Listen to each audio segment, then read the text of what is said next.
L'amour de la patrie est le premier amour, et le dernier amour après l'amour de Dieu.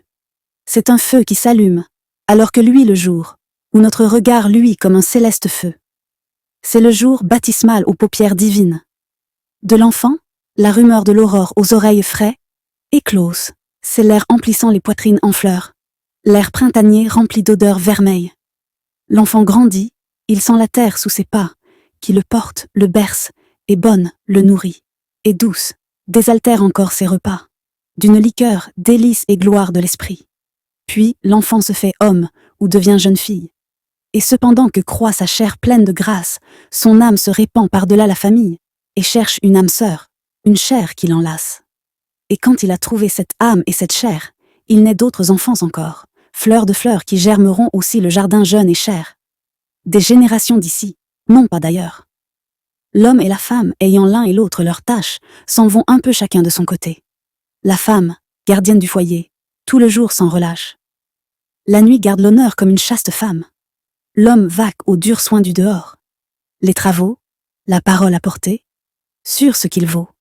Sévère et probe, et douce, et rude au discours faux. Et la nuit le ramène entre les bras qu'il faut. Tous deux, si pacifiques est leur course terrestre, mourront bénis de fils et vieux dans la patrie. Mais que le noir démon, la guerre, essore lustre. Que l'air natal s'empourpre aux fleurs de tuerie. Que l'étranger mette son pied sur le vieux sol nourricier, imitant les peuples de tous bords. Saragosse, Moscou, le russe, l'espagnol, la France de 93. L'homme alors, magnifié soudain, à son œuvre se hausse.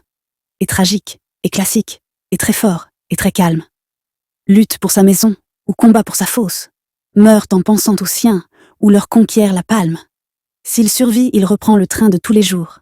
Élève ses enfants dans la crainte de Dieu, des ancêtres, et va refleurir ses amours, au flanc de les pousser, éprise du fier jeu. L'âge mûr est celui des sévères pensées, des espoirs soucieux, des amitiés jalouses. C'est l'heure aussi des justes haines amassées.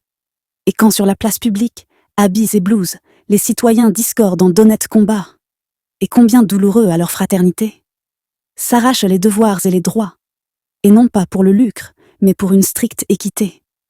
Il prend parti, pleurant de tuer, mais terrible, et tuant sans merci comme en d'autres batailles, le sang autour de lui, giclant comme d'un crible. Une atroce fureur, pourtant sainte, aux entrailles. Tué, son nom, célèbre ou non, reste honoré. Proscrit ou non, il meurt heureux. Dans tous les cas, d'avoir voué sa vie et tout au lieu sacré, qui le fit homme et tout, de joyeux petits gars.